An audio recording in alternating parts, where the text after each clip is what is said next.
ماہ رمضان میں فطرانہ دے سکتے ہیں یا نہیں، اور اس کے ساتھ ساتھ اس سال فطرانہ کتنا ہے اور کس کو دینا چاہیے، شرائط کیا ہے؟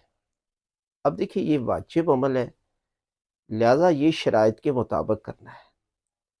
اور یہ یاد رکھیں کہ فطرانہ ماہ رمضان میں دے سکتے ہیں آپ نیت یہ کر کے قرض حسنہ کی، اور جب چاند رات ہوگی تو آپ پر یہ واجب ہوگا، اور عید کی نماز پڑھنے سے پہلے پہلے یہ درمیان میں یہ وہ وقت ہے جہاں پر فطرانہ دینا چاہیے۔ اب اس کے لیے جو ہے وہ فطرانہ ایک کلی قانون ہے کہ جو چیز آپ سب سے زیادہ کھاتے ہیں پورا سال، اس چیز کا فطرانہ دینا ہے۔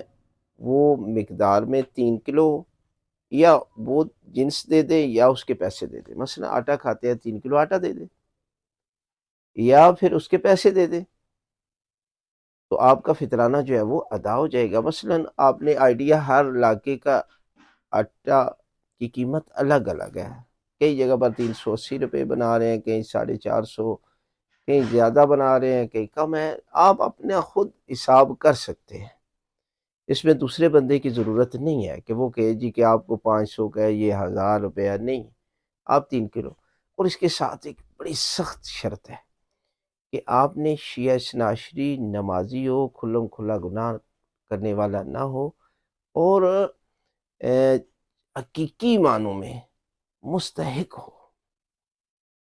جب یہ جو مانگنے والے آتے ہیں، ڈنڈے کے زور پر آپ سے فطرانہ لیتے ہیں، ان کو فطرانہ نہیں دینا، ویسے اس کی مدد کر سکتے ہیں، لیکن فطرانہ واجب ہے، اور واجب مکمل شرائط کے تحت ہوگا۔ اگر وہ آپ شرائط کا خاص خیال نہیں رکھتے تو آپ کا واجب ادا نہیں ہوا، آپ کا فطرانہ سمجھے آپ نے ادا ہی نہیں کیا۔ لہٰذا اس طریقے کے ساتھ جو ہے وہ اگر آپ فطرانہ دیتے ہیں تو یاد رکھیں کہ آپ کا فطرانہ جو ہے وہ ادا ہو جائے گا۔